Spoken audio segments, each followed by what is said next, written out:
Assalamualaikum warahmatullahi wabarakatuh. Pada kesempatan ini saya akan menyampaikan materi yang berjudul Effective Person-Centered and Intercultural Communication atau juga bisa diartikan sebagai komunikasi antar budaya. Setelah sesi ini, maka mahasiswa diharapkan dapat meningkat pengetahuan dan pemahamannya mengenai komunikasi antar budaya yang efektif, kemudian juga menyadari betapa pentingnya pengetahuan mengenai budaya ketika merawat pasien atau clients, kemudian juga bisa mengidentifikasi konsep-konsep utama yang melandasi perawatan dengan pasien yang berbeda budaya. Sejak zaman dahulu kala, sebenarnya manusia selalu memiliki kecenderungan untuk berpindah dari satu tempat ke tempat yang lain. Tetapi pada tahun 2019 jumlah global migration atau perpindahan penduduk mencapai angka yang tertinggi, yaitu sampai 272 juta orang yang tinggal di negara lain selain negara asalnya dia sendiri. Sebenarnya ada berbagai macam alasan kenapa seseorang memutuskan untuk bermigrasi atau berpindah ke tempat lain. Alasan yang pertama misalnya karena faktor ekonomi. Seseorang ingin mencari penghidupan yang layak, mencari penghasilan, mencari pekerjaan yang tidak didapatkan di negara asalnya. Kemudian alasan yang kedua karena alasan pendidikan. Jadi misalnya seseorang ingin melanjutkan pendidikan ke negara lain karena misalnya kualitas yang jauh lebih bagus atau segala macamnya. Nah, itu sebagai alasan yang kedua. Alasan yang selanjutnya bisa jadi karena adanya peperangan di negara asalnya. Misalnya kita lihat di Syria. Di Syria mereka mengalami konflik internal, maka banyak warga negaranya yang memutuskan untuk lari dari negaranya kemudian menjadi pencari asilum di negara lain. Nah, hal-hal inilah yang menjadikan peningkatan migrasi secara global, yang mana hal ini mengakibatkan banyaknya orang dari berbagai macam negara tinggal di dalam satu wilayah, dan hal ini menjadi tantangan tersendiri bagi kita perawat untuk bisa menyediakan atau memberikan pelayanan asuhan keperawatan yang efektif kepada orang yang berbeda budayanya. Nah, angka-angka di sini menampilkan konsentrasi dari para migran di seluruh dunia, di mana yang simbol warna merah menunjukkan konsentrasi tertinggi ternyata ada di Eropa, sejumlah 82 juta migran. Kemudian yang di warna oranye ini menunjukkan 10 negara dengan jumlah international migran yang tertinggi di dunia. Ya, jadi seperti saya sampaikan di awal, meningkatnya global migration atau perpindahan penduduk dari satu negara ke negara yang lain, hal ini meningkatkan jumlah multicultural societies, di mana orang berbeda budaya sekarang tinggal di satu tempat dan mencari akses pelayanan kesehatan di sana. Kemudian juga ada tendensi inward migration, jadi bukan penduduknya yang berpindah tetapi perawat kita, misalnya perawatnya kita mencoba bekerja di negara lain. Kita bekerja di Amerika, di Australia, atau di UK, atau di Arab Saudi. Nah, penduduknya sebenarnya penduduk asal, tetapi kita perawatnya sendiri yang memiliki latar belakang budaya dengan mayoritas klien yang kita rawat. Nah, itu yang disebut sebagai inward migration. Maka di sini perawat memiliki tantangan untuk bisa memberikan asuhan keperawatan yang efektif dan kompeten kepada seluruh klien kita, karena kita tidak boleh membeda-bedakan klien yang mana latar belakang budayanya sangat berbeda dengan perawat. Disinilah maka dibutuhkan kompetensi budaya bagi perawat sehingga tetap bisa memberikan askep yang optimal. Nah, kemudian kita perlu tahu dulu apa itu definisi budaya. Sebenarnya banyak sekali definisi dari budaya, tetapi yang saya tampilkan di sini saya rasa bisa mengcapture kompleksitas dari budaya itu sendiri. Di sini disebutkan everybody has a culture. Semua orang memiliki budaya.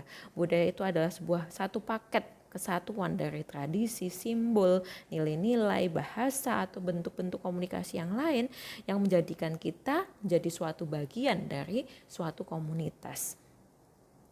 Rasa belonging atau kepemilikan itu tadi tercermin dalam pemahaman terhadap tadi meaning of cultural form. Jadi kita memiliki satu kesamaan budaya atau satu pemahaman terkait misalnya bentuk-bentuk value, tradisi tadi, dan juga sharing in values and identity. Nah, culture ini sendiri, budaya itu juga the way we learn to think, behave, and to do things. Jadi budaya ini sangat mempengaruhi bagaimana kita bisa berpikir, kemudian bertingkah laku, dan juga melakukan suatu kegiatan.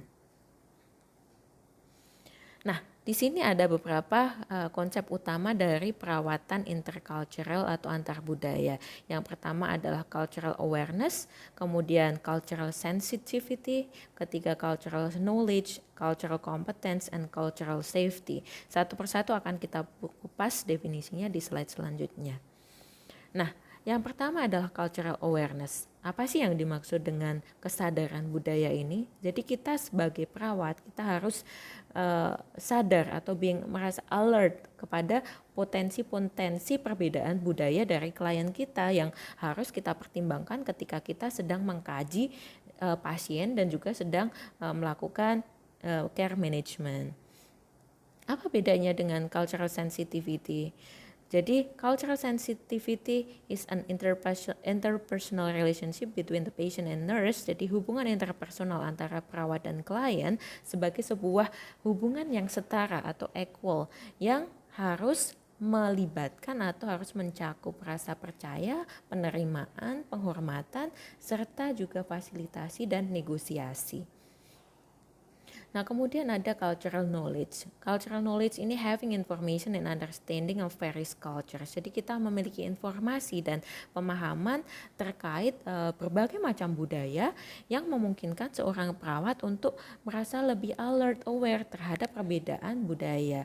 Seperti contohnya misalnya perbedaan makanan atau diet, kemudian agama, kemudian juga kepercayaan terhadap kesehatan.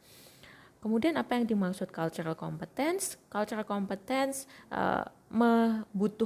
mensyaratkan perawat untuk bisa culturally sensitive. Jadi harus sensitif terhadap budaya dari pasien, kemudian aware, kemudian selain juga sensitif, aware, also memiliki pengetahuan yang mumpuni terhadap berbagai macam budaya dan memiliki juga keterampilan untuk menyediakan atau memberikan pelayanan kesehatan yang sesuai untuk tiap individu klien. Jadi kita harus melihat pasien sebagai seorang individu, bukan kita langsung membuat judgement bahwa kalau misalnya orang Jawa itu biasanya budayanya seperti ini, padahal belum tentu orang Jawa seperti itu. Kita harus melihatnya secara individu.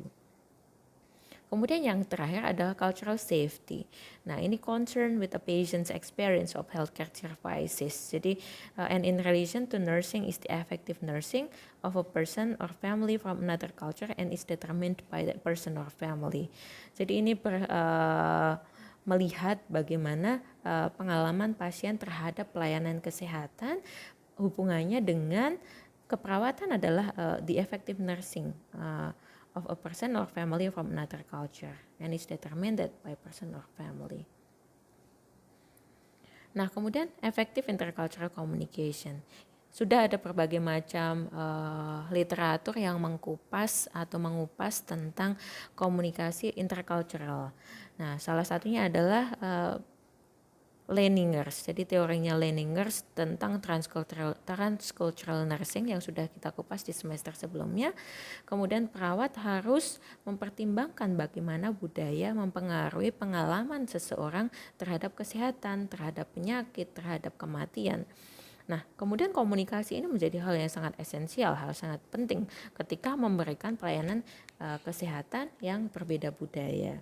Kemudian Giger 2017 juga menyampaikan bahwa communication and culture are closely intertwined. Jadi komunikasi dan budaya itu adalah dua hal yang tidak bisa dipisahkan. Budaya sendiri mempengaruhi bagaimana seseorang merasa, bagaimana seseorang mengekspresikan perasaannya, and what verbal and non-verbal skills are appropriate. Jadi bagaimana apa saja keterampilan verbal dan non-verbal yang sesuai pada konteks tersebut. Nah, kemudian culturally competent communication model. Seperti apa sih model komunikasi yang sesuai untuk untuk memberikan pelayanan atau perawatan kepada pasien yang berbeda budaya, ada beberapa elemen yang vital dalam menyediakan efektif intercultural communication. Yang pertama adalah keterampilan komunikasi. Kemudian yang kedua adalah situational and self-awareness atau kesadaran diri. Kemudian kemampuan untuk beradaptasi. Kemudian juga yang keempat adalah knowledge atau pengetahuan terhadap isu-isu tentang budaya. Kemudian communication skills sendiri, keterampilan komunikasi yang dibutuhkan ada verbal communication, kemudian non-verbal juga, kemudian kemampuan negosiasi dan kolaborasi, kemudian juga incorporation of cultural knowledge, serta mengenali potensial atau potensi-potensi perbedaan budaya. Nah, bagaimana atau apa yang terjadi ketika kita tidak bisa memberikan atau komunikasi antar budaya kita tidak efektif? Bagaimana kalau komunikasi kita tidak efektif? Apa yang terjadi? Ini akan berimbas pada terjadinya negative consequences atau adverse consequences for patients, seperti kualitas pelayanan kesehatan perawatannya yang tidak optimal, kemudian misalnya dalam hal nyeri, kemudian pain managementnya juga tidak adekuat, kemudian juga bisa jadi health outcomes-nya juga negatif karena hasil kenapa kok kenapa kok menjadi negatif? Karena hasilnya tadi, ketika komunikasinya terhambat, maka kita tidak bisa melakukan pengkajian secara optimal. Pengkajian yang tidak optimal akan menyebabkan atau berimbas kepada planning yang tidak optimal. Planning yang tidak optimal tentu saja tidak akan berimbas terhadap pemberian intervensi yang kurang optimal juga terhadap pasien. Nah, hal ini menjadi tantangan juga dalam mengakses pelayanan kesehatan. Kemudian juga menurunkan tingkat kepercayaan antara pasien dan perawat, kemudian juga lack of understanding, kurangnya pemahaman terhadap isu-isu kesehatan, kemudian treatment yang dibutuhkan, serta instruksi atau nasihat yang sebenarnya sangat penting dalam proses penyembuhan pasien. Tetapi hal itu menjadi terhambat karena komunikasi kita yang adanya atau mengalami hambatan. Nah, kemudian kita harus menggunakan nursing process to communicate effectively. Jadi kita seperti nursing process pada umumnya, kita mulai dari proses assessment, kemudian planning, kemudian implementation, dan yang terakhir adalah evaluation. Untuk proses assessment sendiri, yang pertama harus kita kaji adalah bahasa pasien. Bahasa apa yang digunakan oleh pasien? Apakah mereka bisa berbicara bahasa utama yang digunakan di negara tersebut? Misalnya kalau tinggal di Indonesia, apakah pasien tersebut bisa menggunakan dan mengerti bahasa Indonesia? Jika misalnya iya, apa level proficiency mereka? Misalnya kalau di contohnya di Indonesia, kalau kita berbicara dengan simbah-simbah, nah mungkin simbah-simbah itu mengerti ketika kita berbicara bahasa Indonesia, tetapi apakah mereka bisa berbicara secara aktif juga dengan bahasa Indonesia, atau mereka prefer menggunakan bahasa daerahnya? Kemudian di sini kita juga harus mengkaji apakah si pasien ini membutuhkan jasa penerjemah misalnya. Kemudian apakah pasien ini juga familiar atau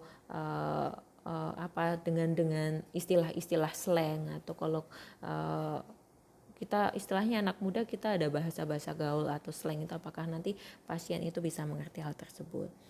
Kemudian juga yang dikaji support atau dukungan. Apakah mereka memiliki teman atau keluarga yang dengan mereka, kemudian budayanya. Apakah ada spesifik cultural aspek yang harus kita pertimbangkan di sini. Nah, itu juga menjadi hal yang kita lakukan saat pengkajian. Nah, untuk planning ini kita mendasarkan pada hasil dari assessment kita. Jadi planning atau perencanaan tentunya kita sesuaikan dengan hasil pengkajian. Hal ini meliputi mengidentifikasi cara-cara untuk merespon dan juga mengakomodasi kebutuhan pasien terkait komunikasi yang spesifik. Kemudian kita bisa menyusun target komunikasi dan bagaimana hal ini bisa dicapai. Jadi kalau misalnya ternyata pasien tidak bisa berbicara dengan bahasa yang sama dengan kita, maka kita mungkin bisa rencanakan untuk mencari jasa penerjemah. Untuk implementasi, jadi kita melaksanakan perencanaan kita tadi dalam action, kemudian kita juga harus selalu fleksibel karena kita juga nggak boleh terlalu saklek bahwa kalau kita merencanakan ini kita harus lakukan seperti ini. Kadangkala tidak seperti itu, kadangkala ketika kita melakukan implementasi ada hal-hal di tengah jalan yang berbeda dengan apa yang kita rencanakan. Nah, di sini maka kita sebagai perawat harus tetap open dan fleksibel terhadap perubahan-perubahan hal ini. Kemudian evaluasi. Kita harus melihat, kita harus mengkaji bagaimana sih kesuksesan rencana kita tadi. Hal ini kita ada 3 pertanyaan, menentukan apakah pasien mengerti dengan apa yang kita katakan, kemudian considering if there was adequate provision made to accommodate cultural factors in the interaction. Kemudian mengidentifikasi apa hal-hal yang efektif dan apa hal-hal yang tidak efektif yang perlu kita ubah di pertemuan selanjutnya. Nah, di sini saya menampilkan ada case study. Jadi case study ini ada seorang perempuan 65 tahun dari Perancis yang sedang mengunjungi UK. Kemudian dia tiba-tiba jatuh, kehilangan kesadaran dan akhirnya dirawat di sebuah rumah sakit untuk observasi. Nah, dia sadar ketika dia masuk rumah sakit. Nah, pada saat itu ada John, seorang perawat yang merawat si perempuan tadi dan diminta untuk melakukan nursing process dari pengkajian sampai dengan implementasi dan evaluasi terhadap pasien tadi. Nah, di sini mungkin bisa dibaca sendiri ya. Jadi bagaimana ketika assessment ini John memperkenalkan dirinya dan bagaimana dia memanggil si pasien, apakah dia ingin dipanggil sebagai Madam, Miss, atau langsung misalnya nama depan atau nama belakang, karena hal ini menjadi hal yang krusial juga. Kemudian John juga bertanya apakah si pasien ini berbicara bahasa Inggris, karena ini tadi kan settingnya di UK, maka menanyakan apakah bahasa Inggris atau tidak. Kemudian tahu bahwa si John ini jadi tahu bahwa si pasien ini ternyata mengerti bahasa Inggris tetapi dia bukan active speaker dan pengetahuan atau bahasa Inggrisnya juga ternyata sangat terbatas. Kemudian John bertanya kepada si pasien bagaimana panggilan yang dia inginkan. Kemudian si pasien mengatakan bahwa saya senang dipanggil Maria.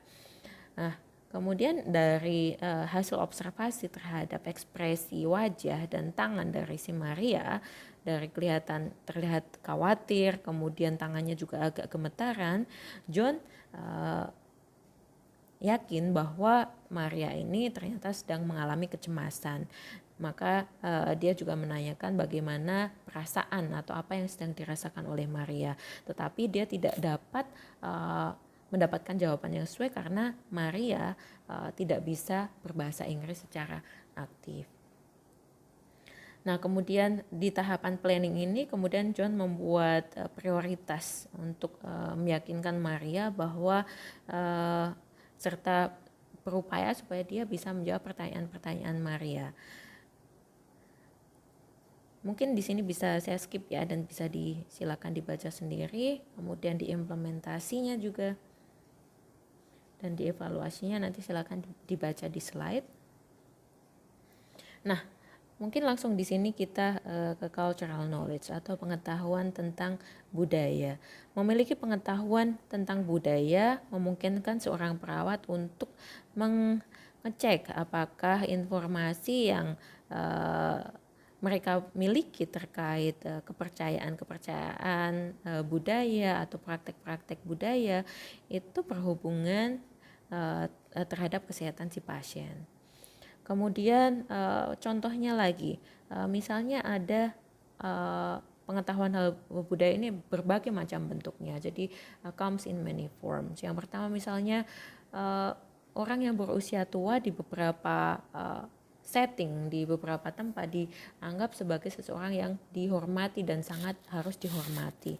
Nah, maka hal ini juga harus dalam pelayanan kesehatan, hal ini juga harus di address gitu. Jadi bagaimana misalnya apakah harus dipanggil dengan sebutan Mister, Master atau seperti apa. Kemudian terkait pekerjaan, status sosial di beberapa budaya, status sosial ini menjadi hal yang sangat penting. Maka ada beberapa orang yang dengan status sosial yang tinggi merasa tidak dihormati ketika dia hanya dilayani oleh perawat dan dia membutuhkan seorang dokter. Nah, di sini kita harus paham tentang hal tersebut. Kemudian bagaimana seseorang ingin dipanggil. Jadi how people wants to be addressed itu juga hal yang sangat penting. Jadi tidak semua orang suka langsung dipanggil dengan nama pertama. Apalagi kalau kita misalnya berurusan dengan orang asing, orang yang dari luar Indonesia. Panggilan nama depan pertama itu biasanya hanya digunakan ketika mereka sudah sangat-sangat informal conversation atau sudah sangat dekat gitu ya. Jadi mereka biasanya suka dipanggil dengan family name-nya. Kemudian juga kita penting juga untuk mempertimbangkan jenis kelamin dari pasien ketika melaksanakan komunikasi antar budaya ini. Kadangkala ada beberapa klien yang merasa bahwa kalau saya perempuan maka saya inginnya hanya berinteraksi dengan perawat perempuan. Karena saya laki-laki maka saya hanya ingin dilayani oleh perawat laki-laki. Nah, hal ini juga harus kita klarifikasi atau kita perjelas sejak awal perawatan pasien. Kemudian juga peran keluarga, involvement dari family-nya dalam perawatan pasien itu seberapa jauh. Untuk orang-orang di negara-negara Western, di negara-negara Barat, biasanya tendensinya mereka lebih individualistik. Jadi ketika mereka mengalami masalah kesehatan, mereka tidak ingin masalahnya ini diberitahukan kepada keluarganya. Berbeda halnya kita yang tinggal di negara-negara timur, di mana kita budayanya kolektivis. Jadi kita ketika mengalami masalah kesehatan, yaitu langsung di-share dengan keluarga, dengan orang-orang terdekatnya. Nah, hal ini kita harus pahami. Jadi dari mana latar belakang budaya mereka sehingga kita bisa memberikan pelayanan yang sesuai. Jadi misalnya ada diagnosa penyakit atau apa, itu dengan siapa kita harus share, itu juga harus kita pertimbangkan budayanya. Nah, ini tadi yang sudah saya jelaskan. Nah, attitudes and feeling. Jadi bagaimana sih perilaku dan perasaan. Nah, core values of therapeutic nurse-patient relationship. Jadi ada nilai-nilai utama dalam hubungan antara perawat dan klien, itu diantaranya adalah respect, dignity, kehangatan, percaya, empati, empowerment, kemudian ketulusan, dan juga terfokus pada pelayanan terfokus pada individu atau pada pasien. Dan juga menunjukkan rasa ketertarikan terhadap pasien dan apa saja hal-hal yang penting dan bermanfaat, bukan ya hal-hal yang penting bagi klien. Nah, kemudian ethnocentrism.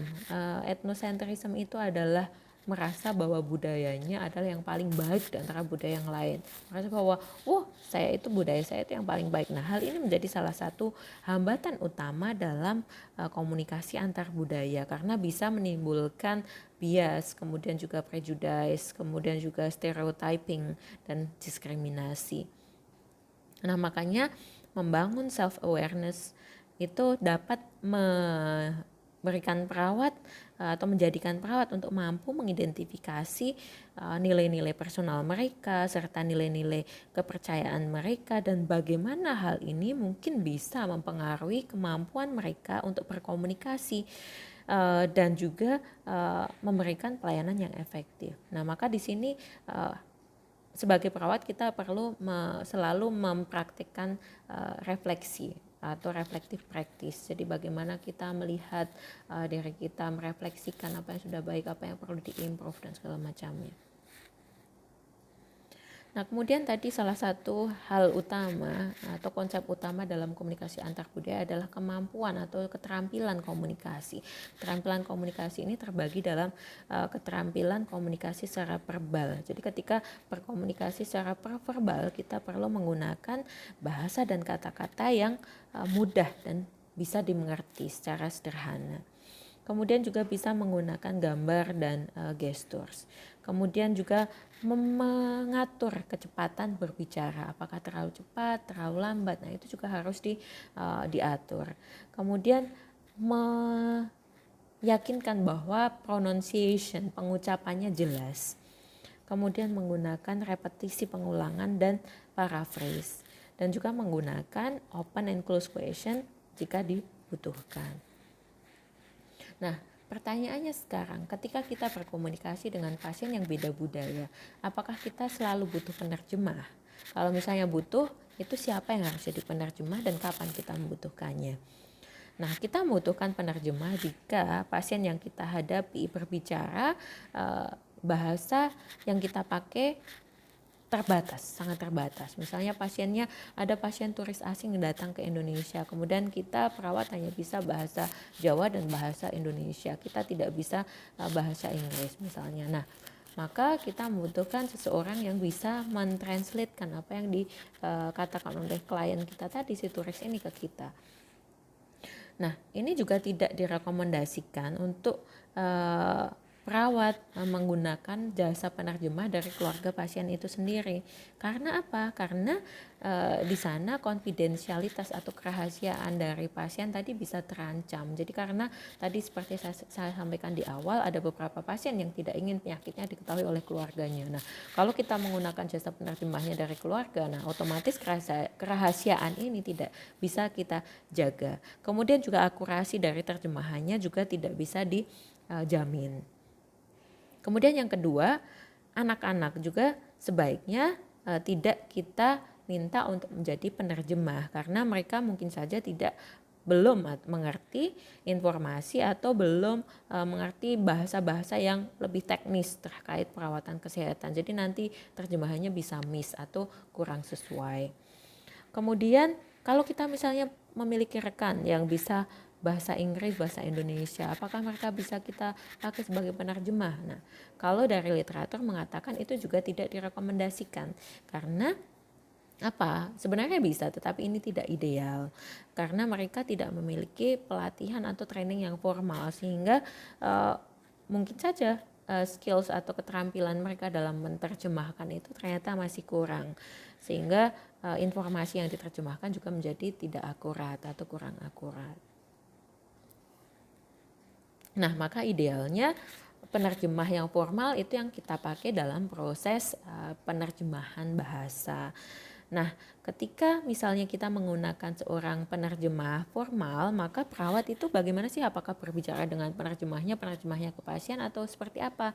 Enggak, jadi perawat langsung berbicara dengan si klien face to face. Jadi kita kontak matanya dengan klien, nah nanti penerjemah yang akan menyampaikan ke klien hasil terjemahannya. Jadi meyakinkan bahwa kita menjadikan pasien itu tetap sebagai fokus perhatian kita. Nah, kemudian kalau misalnya pasien itu juga bisa baca tulis, tidak ada hambatan dalam literasi misalnya, perawat juga bisa menyediakan translated patient information sheet. Jadi kita bisa menggunakan kertas atau kita tulis yang berisi translasi dari informasinya terkait pasien, atau misalnya kita menggunakan booklet yang bisa mendukung supaya komunikasi tadi menjadi lebih efektif. Nah, bagaimana halnya kalau misalnya penerjemahnya tidak ada? Nah, maka kita bisa menggunakan beberapa tools atau cara atau alat yang multilingual emergency aid resources can be useful. Jadi kita bisa menggunakan alat-alat yang bisa misalnya Google Translate atau apa yang bisa kita gunakan untuk membantu kita dalam proses translasi. Nah, kalau tadi komunikasi verbal, sekarang apa saja sih non-verbal skills atau keterampilan komunikasi non-verbal yang harus kita miliki? Komunikasi non-verbal sangat penting, terutama ketika bahasa tadi, ketika pasien tidak mengerti bahasa yang kita pakai atau misalnya bahasa tertulis juga tidak memungkinkan, maka gestures, bagaimana komunikasi non-verbal itu menjadi sangat penting. Body language termasuk ekspresi wajah, kemudian gestur, kemudian postur tubuh kita, kemudian kontak mata. itu bisa memberikan pesan yang sangat kuat walaupun kita tidak menggunakan bahasa yang sama, tetapi dengan body language kita itu sudah sangat bisa untuk menyampaikan pesan yang sangat kuat ke pasien. Misalnya kita terlihat empati, kita senyum ke pasien sehingga pasien pun merasa nyaman dan trust kepada kita. Nah, jadi ekspresi wajah tadi bisa menyampaikan pesan atau menunjukkan kehangatan, kemudian kebingungan, atau misalnya disapproval, tidak menerima, atau misalnya senyuman juga. Jadi apakah senyum, apakah cemberut, ataukah apa. Nah, itu juga bermanfaat. Nah, kemudian tapi di sini juga ada hal yang kita sadari bahwa body language itu maknanya tidak universal. Jadi kadang-kala apa yang kita anggap di sini kita artikan A, di tempat lain ternyata artinya B. Contohnya sentuhan tangan. Di sini kita misalnya ada pasien kita ingin memberikan kenyamanan atau kita ingin comforting patient, lalu kemudian kita memberikan sentuhan.